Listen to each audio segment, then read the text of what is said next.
दोस्तों, क्या आपने कभी सोचा है कि जंगों में इस्तेमाल होने वाला सबसे खतरनाक और तबाहकुन हथियार यानी बारूद कैसे ईजाद हुआ और किसने ये मोहलिक ईजाद की?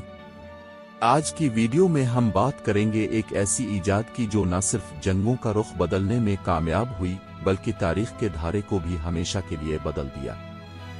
चीन के उलमा इस वक्त जिंदगी को तूल देने के लिए एक मखसूस जादुई मुरक्ब तलाश कर रहे थे जिसे अमृता का एलिकसीर कहा जाता था। इसी दौरान उन्होंने एक नया केमिकल मुरक्कब तैयार किया जिसमें शामिल थे गंधक, चारकोल और पोटेशियम नाइट्रेट, और ये मुरक्कब था बारूद। एक ऐसी शय जिसका मकसद तो इंसानों की जिंदगी को बचाना था, मगर नतीजा ऐसा निकला कि इसने हजारों जिंदगियां तबाह कर डाले।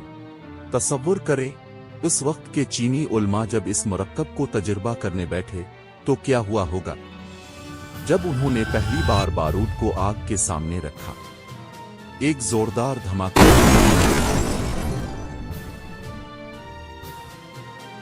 ये वो लम्हा था जब चीनी उलमा को एहसास हुआ कि उन्होंने कुछ बहुत खास ईजाद कर लिया है, और फिर उसी बारूद को जंगों में इस्तेमाल करने का सिलसिला शुरू हुआ।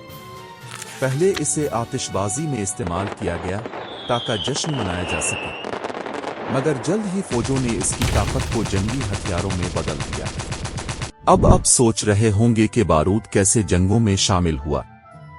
चीनी फौज ने सबसे पहले तीर कमान एरोज में बारूद का इस्तेमाल किया और यूं आग के तीर दुश्मनों पर बरसने लगे।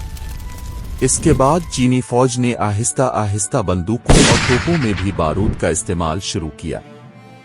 एक छोटी सी ईजाद ने जंगों की शक्ल को हमेशा के लिए बदल कर रख दिया, और यूं जंग का नया दौर शुरू हुआ जिसमें तलवारें और ढालें पीछे रह गईं और तोपें, बंदूकें और धमाके मैदानों में गूंजे।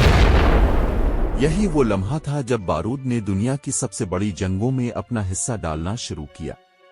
सल्तनतों की सरहदें तब्दील हुईं और बादशाहतें धुआं धुआं हो गईं। लेकिन यहां कहानी खत्म नहीं होती। चीन में ईजाद होने वाला बारूद आहिस्ता आहिस्ता मगरिब तक पहुंचा। 13वीं सदी तक ये अरब ताजिरों के जरिए यूरोप तक पहुंच चुका था। यूरोप में इसे मजीद तरक्की दी गई और तोपें, बंदूकें और दीगर जंगी हथियार तैयार किए गए।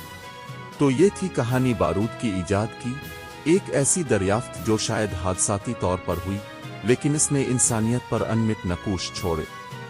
आपको ये कहानी कैसी लगी? कमेंट्स में अपनी राय का इजहार जरूर करें।